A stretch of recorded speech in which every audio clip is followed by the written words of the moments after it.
magic, the occult, and religion.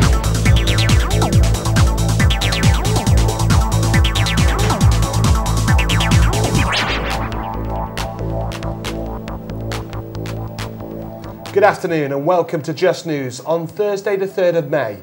I'm Dave Rhodes. And I'm Keyao here. The headlines. Assaulted for the 6th time. We hear from the Sheffield shopkeeper who's been the target of armed robbers. Works of art dating back to the 15th century are discovered during restorations at Sheffield's Catholic Cathedral. And they've been making bigger slashes than euro down at Falls Forge. A 58-year-old Hillsborough shopkeeper has been the victim of his 6th attack. This latest with the 2nd in less than a year. James Mahan reports. It may be hard to believe, but this family-run newsagent on Langett Road in Hillsborough has been robbed 6 times in the past decade.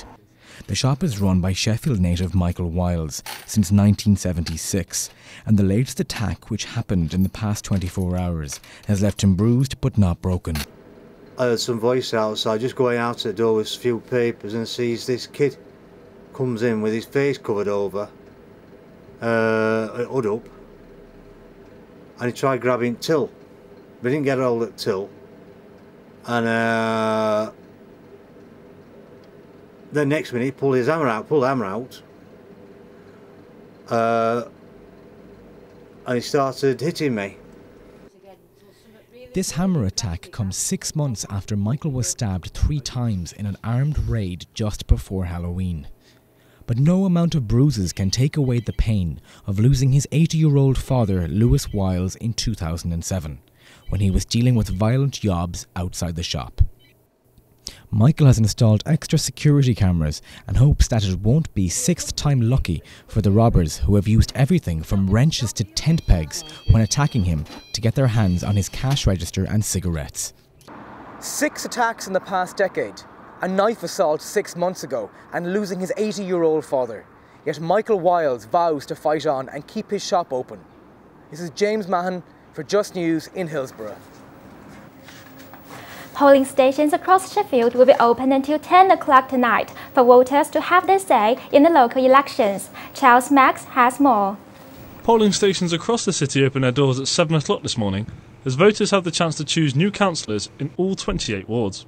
Labour will be looking to maintain overall control of the city, which they have held since last year. But this year there's an added twist. Sheffield, along with 9 other major cities, will be deciding if they want to have an elected mayor similar to London, and people in Doncaster will be asked if they want to keep their mayor, a post which has been in place for 10 years. There are 181 councils across the country holding elections, and polling stations will be open until 10 o'clock this evening. Just News will have live coverage of the count from the English Institute of Sport tomorrow, and you can find out more on justnews.net. 7 medieval carvings have been discovered during restorations at Sheffield's Catholic Cathedral. The artworks have been hidden for 42 years. We've got this report from Matt King. Forget cash in the attic. One Sheffield Cathedral found 7 rare 15th century carvings right underneath their nose. These images were found while restoration work on St Mary's Roman Catholic Church on Norfolk Street. It's believed they were donated to the church when it was built in 1840. And lost for over 40 years. What we want to do is to have them displayed in the first part of the cloister, coming out of the cathedral towards the sacristies. We're going to have 2 secure cabinets, and after they've been restored and placed on, I think it's supposed to be some sort of white plastic backing, they'll obviously be displayed, and people on open days will be able to go into that part of the church and view them. There's so many figures in, and there's so much activity in such a tiny piece of carving. This is the arrest of Jesus, and in it obviously we see the betrayal by Judas. There he is kissing Jesus, betraying him. We've also got lots of the guards who have come to arrest him. Each piece of art has now been insured for £30,000.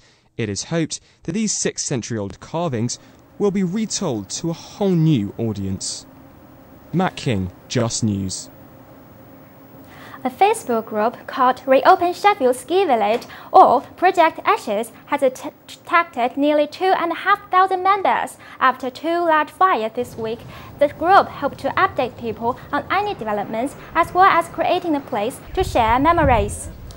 East Midlands trains have been hit by the second one-day strike of the week. Further strikes by train drivers are expected over the next 2 weeks. The dispute is over changes to pension arrangements. Services between Sheffield and London have been seriously affected. It's National Creative Process Week, and staff at Sheffield Children's Hospital are doing something rather unusual to show exactly what it's like to live with genetic disorders. Chris Craddock has more. Over 150 children come to Sheffield Children's Hospital each year to be treated for cystic fibrosis. The genetic disorder forces sufferers to undergo a wide variety of extensive treatments. Children with cystic fibrosis have to take this many tablets with every meal just to get through it each day. So staff here for Cystic Fibrosis Week are putting themselves through similar processes with placebo tablets. I'm here to find out what else they're up to. Some of us are taking on the diabetes aspect of CF and testing our blood sugars 4 times a day and keeping a record of it, which is also important. It's, you know, you can do the test and sort of like say, oh yeah, that's all right. But if you don't record it and monitor it, it doesn't mean an awful lot either. So that's an important aspect. I think we're all doing a shuttle run test, which is what we expect the kids to do each year so that we can monitor their progress. On top of all of that, staff are also having NG tubes put through their nose so they can see what their patients go through a little bit better. Understand how the children and the families feel, because it's a procedure that they've probably not had done before on a regular basis, and it's quite a daunting thought having a tube up over the back of your nose into your stomach. By putting themselves through this, the medical team are hoping to raise awareness of the difficulties facing young sufferers, and they're taking a very hands-on approach to do so. Chris Craddock, Just News, Sheffield. Edward Muncher's painting The Scream became the most expensive piece of artwork sold at auction last night. It sold for nearly $120 million, but how do you put a price on art? Marcus Liddell investigates. What makes a painting worth thousands or even millions of pounds?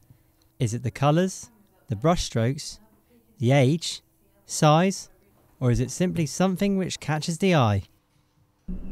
Here at the Cupola Gallery in Hillsborough, there's a wide range of art from local, regional and international artists, with prices ranging from £50 to £10,000.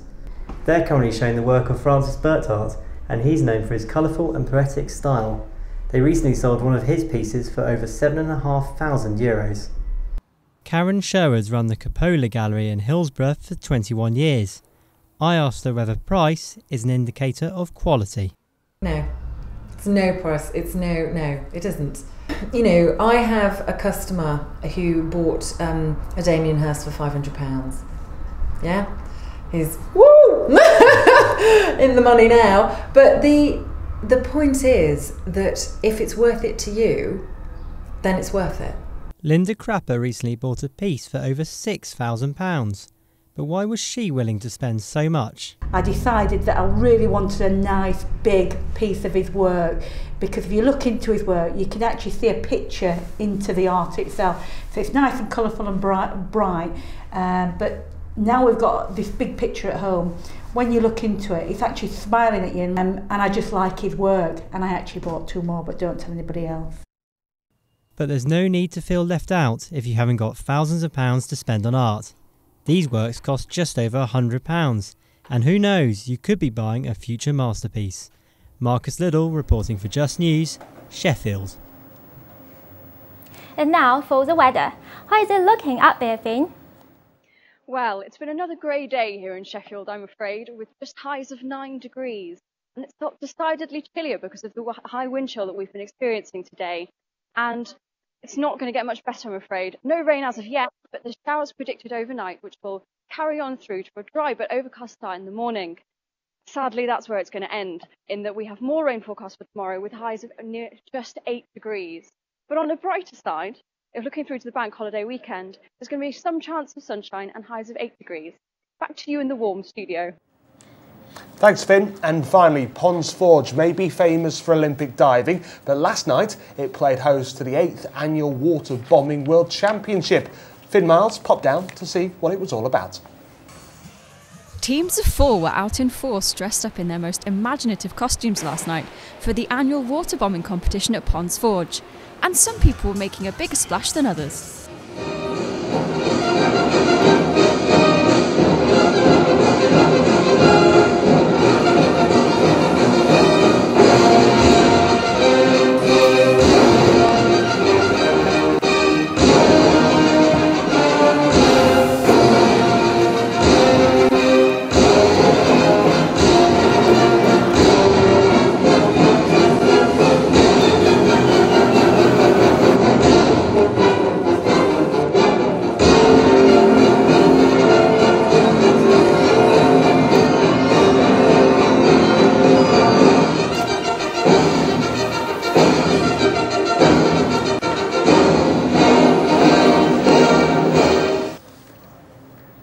That's all from JUS News. Join us again tomorrow. Good night. Good night. Magic, the occult, and religion.